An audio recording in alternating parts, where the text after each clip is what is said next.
Tropa ko, karamay ko.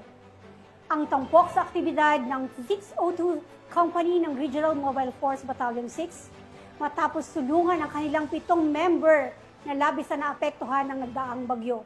Ang magandang balita mula kay Patrolwoman Ledeline Bansagon.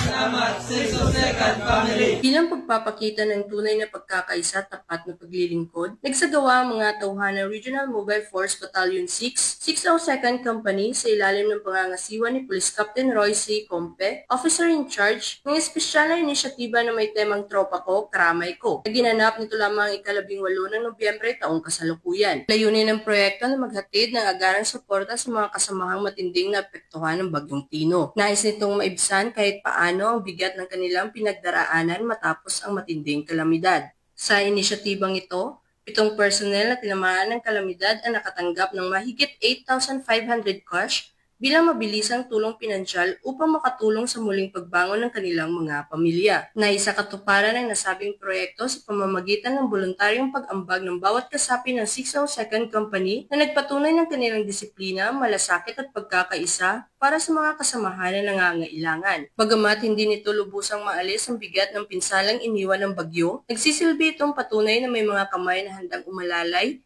at mga balikat na handang sumuporta sa oras ng kagipitan. Ang simpleng tulong na ito ay nagbunga ng labis na kagalakan at taus-pusong pasasalamat mula sa mga nakatanggap na tropa. Sumisimbolo din ito ng pagkalinga at tunay na pag-aaruga sa isa't isa sa gitna ng pagsubok. Naging daan din ito para mas palakasin ang samahan ng bawat isa. Pinapakita ng programang ito ng 602nd Company ay hindi lamang naglilingkod sa komunidad kundi tunay din nagmamalasakit sa kanilang mga kasamahan at pamilya. Nasa gitna ng naging isang matibay na pamilya sila na nagtutulungan at nagpapasan sa isa't isa. Mula dito sa Police Regional Office 6, ako ang inyong Police News Network Correspondent, Patrolwoman Ledeline Bansagon, alagad ng batas, tagataguyod ng Balitang Pulis.